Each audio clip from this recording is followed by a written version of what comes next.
আমি একজন মালয়েশিয়া প্রবাসী। আমি মালয়েশিয়া থেকে বলছি।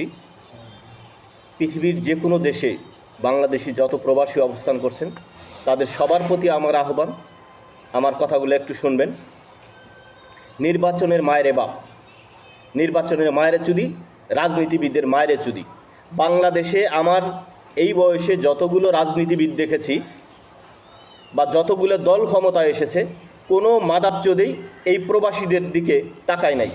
সব মাদারচোদ দল, সব মাদারচোদ রাজনৈতিক দলগুলা সরকার ক্ষমতায় আসার পর এই প্রবাসীদের লুণ্ঠন করে খাওয়ার চেষ্টা করছে। সব সময় এই প্রবাসীদের পাছায় বাঁশ দিয়ে তারপর তারা গেছে। দেখেন, এই ইউনূস সরকার বলছে যে তোমরা তোমাদের অধিকার চাও, তোমাদের পরিচয় দিতে হবে না, তুমি অমুকের ছেলে, অমুক রাজনীতিবিদের ছেলে, অমুক মন্ত্রীর ছেলে, তোমরা তোমাদের অধিকার চাও। আমি বাংলাদেশি নাগরিক, আমি বাংলাদেশের অধিকার চাই, এটা বলো।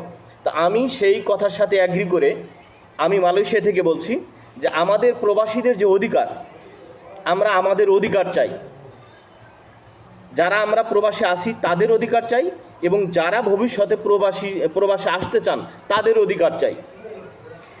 আমাদের সমস্যাগুলো, আমরা একটা জাতীয় নিবন্ধন করতে গেলে সেইখানে আমাদের ঘুষ দিতে হয়। সেইখানে যেই মাদারচোদগুলা কম্পিউটার অপারেটর থাকে, এই মাদারচোদগুলা ভালো করে লিখতে পড়তে পারে না, এদের যোগ্যতা নাই একটা জন্ম নিবন্ধন টাইপিং করার। সেইখানে তারা ভুল করে, সেই ভুলের মাসুল দিতে হয় আমাদের পাসপোর্ট অফিসে গিয়ে। পাসপোর্টের ভেরিফিকেশনের নামে পুলিশ আমাদের সাথে মাদারচোদি করে, এদেরকে চাঁদা দিতে হয়।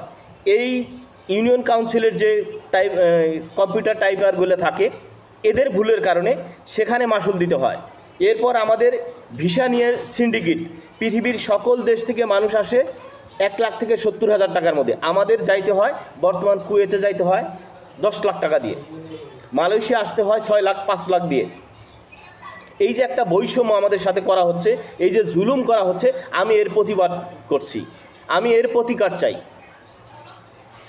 আপনারা আমাদের পাসপোর্ট বানানোর সুবিধা করে দেন, আমাদের জাতীয় পরিচয়পত্র যে ঝামেলা, এগুলা মিটিয়ে দেন, আমাদের ভিসার দাম কম করেন, আমাদের টিকিটের দাম কম করেন।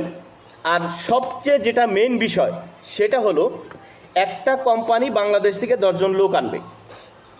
বাংলাদেশের যে রাষ্ট্রদূত থাকে বা অ্যাম্বাসি যে যারা থাকে, যেখানে তারা যে কর্মরত থাকে, তারা কি ঘোড়ার ঘাস কাটে, বাল ফালায়? এই মাদারচোদেরদের কাজ হলো এই দেশের একটা কোম্পানি